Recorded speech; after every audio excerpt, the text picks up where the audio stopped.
Assalamualaikum warahmatullahi wabarakatuh. Perkenalkan, nama saya Ina Akmarina Filza dengan NIM F1071201031 dari kelas 4A2. Di sini saya akan menjelaskan mengenai materi sistem pencernaan. Sebelum memasuki materi, adapun tujuan pembelajaran kita yaitu 1. Mengidentifikasi zat makanan yang dibutuhkan oleh tubuh manusia. 2.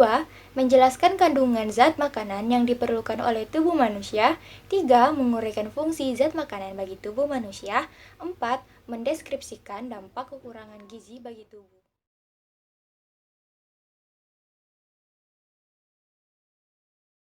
Yang pertama yaitu zat makanan. Pada dasarnya, semua makhluk hidup harus memenuhi kebutuhan energinya dengan cara mengkonsumsi makanan. Makanan tersebut kemudian diuraikan dalam sistem pencernaan. Zat makanan dapat dikelompokkan menurut jumlah yang dibutuhkan oleh makhluk hidup, yaitu zat makanan makro dan zat makanan mikro. Zat makanan makro yaitu zat makanan yang diperlukan dalam jumlah besar, antara lain berupa karbohidrat, protein, lemak, dan air. Zat makanan mikro yaitu zat makanan yang diperlukan tubuh dalam jumlah sedikit, antara lain berupa vitamin dan mineral. Makanan yang kita makan harus dicerna atau dipecah menjadi molekul-molekul yang lebih kecil atau sederhana agar dapat digunakan oleh sel-sel tubuh. Makanan mempunyai berbagai fungsi, antara lain pertumbuhan dan perkembangan tubuh, pemeliharaan dan perbaikan sel-sel tubuh yang telah rusak dan atau tua, pengaturan metabolisme tubuh, penjaga keseimbangan cairan tubuh, pertahanan tubuh terhadap penyakit, dan penghasil energi. Kemudian macam-macam zat makanan. Yang pertama ada karbohidrat. Karbohidrat merupakan senyawa organik yang tersusun atas unsur-unsur karbon, hidrogen, dan oksigen. Nasi merupakan salah satu makanan pokok yang banyak mengandung karbohidrat yang berfungsi sebagai sumber energi paling utama. Karbohidrat dapat dibagi menjadi 3 golongan berdasarkan gugus gula penyusunnya, yaitu monosakarida, disakarida, dan polisakarida. Monosakarida merupakan karbohidrat yang memiliki susunan molekul paling sederhana. Molekul gugus gula yang termasuk monosakarida yaitu glukosa, fruktosa, dan galaktosa. Kemudian disakarida terdiri atas 2 molekul monosakarida. Contoh disakarida adalah sukrosa, maltosa, dan laktosa. Polisakarida merupakan karbohidrat yang memiliki susunan molekul yang kompleks. Contoh polisakarida adalah pati, glikogen, dan selulosa. 2. Protein. Protein adalah zat makanan yang mengandung unsur karbon, hidrogen, oksigen, dan nitrogen. Protein memiliki fungsi sebagai berikut. Sebagai sumber energi, sebagai zat pembangun dalam tubuh, berperan dalam sintesis zat-zat penting tubuh seperti hormon dan enzim, perbaikan dan pemeliharaan jaringan tubuh. Bahan makanan yang banyak mengandung protein dapat digolongkan menjadi 2 macam, yaitu protein hewani dan protein nabati. Protein hewani adalah protein yang diperoleh dari tubuh hewan, seperti daging, telur, dan ikan. Adapun protein nabati yaitu protein yang diperoleh dari tumbuhan seperti kacang-kacangan. 3. Lemak. Lemak sering disebut lipid dan tersusun atas unsur karbon, hidrogen, dan oksigen. Lemak atau lipid merupakan zat organik hidrofobik sehingga sukar larut dalam air.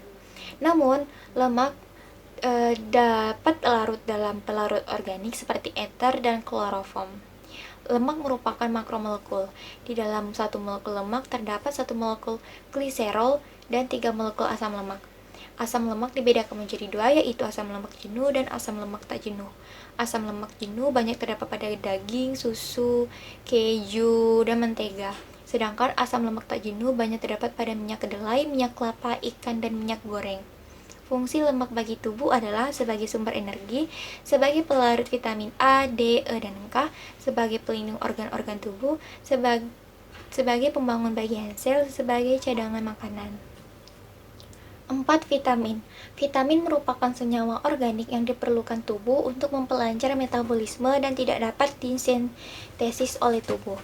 Vitamin adalah zat organik yang diperlukan oleh tubuh dalam jumlah sedikit. Namun jika kebutuhan vitamin tidak terpenuhi, dapat mengakibatkan terganggunya metabolisme dalam tubuh karena fungsinya tidak dapat digantikan oleh senyawa lain. Kekurangan vitamin dapat mengakibatkan penyakit defisiensi yang disebut avitaminosis.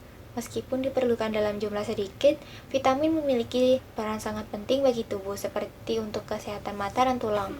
Semua jenis vitamin dapat dibagi menjadi dua golongan besar, yaitu vitamin yang larut dalam air, contohnya vitamin B dan C, dan vitamin yang larut dalam lemak, contohnya vitamin A, D, E, dan K. 5. Mineral. Mineral merupakan substansi anorganik yang biasa ditemukan dalam bentuk ion. Di dalam sistem pencernaan makanan, garam mineral tidak mengalami proses pencernaan. Hal ini karena mineral bersifat mudah larut dalam air sehingga mudah diserap oleh jonjot-jonjot halus. Berdasarkan jumlah yang diperlukan tubuh, garam-garam mineral dapat dikelompokkan menjadi dua, yaitu unsur makro dan unsur mikro. Unsur makro yaitu unsur-unsur yang diperlukan tubuh dalam jumlah banyak, misalnya natrium, kalium, kalsium, fosfor, magnesium, dan balerang. Unsur mikro adalah unsur-unsur yang diperlukan tubuh dalam jumlah sedikit, misalnya mangan, seng, tembaga, dan konaut. Adapun fungsi mineral bagi tubuh antara lain: A. Bahan pembentuk berbagai jaringan tubuh, misalnya tulang, gigi, rambut, kuku, kulit, dan sel darah merah. B. Sebagai bahan pengatur, misalnya keseimbangan keasaman cairan tubuh, proses penggumpalan darah, dan membantu proses metabolisme dalam tubuh. 6. Air. Air sangat dibutuhkan tubuh sebagai pelarut dalam metabolisme. Kandungan air dalam tubuh manusia sekitar 70% berat tubuh. Kebutuhan air dalam tubuh dapat dipenuhi dari air minum, makanan, buah, dan sayuran. Air diperlukan tubuh karena memiliki fungsi, yaitu mengatur suhu tubuh, melembabkan jaringan tubuh seperti jaringan mulut, mata, dan hidung, membantu mencegah sembelit, membawa nutrisi dan oksigen ke seluruh tubuh, mengangkut sisa metabolisme keluar tubuh. Baiklah, mungkin cukup sekian penjelasan dari saya mengenai materi sistem pencernaan. Saya akhiri, terima kasih. Wassalamualaikum warahmatullahi wabarakatuh.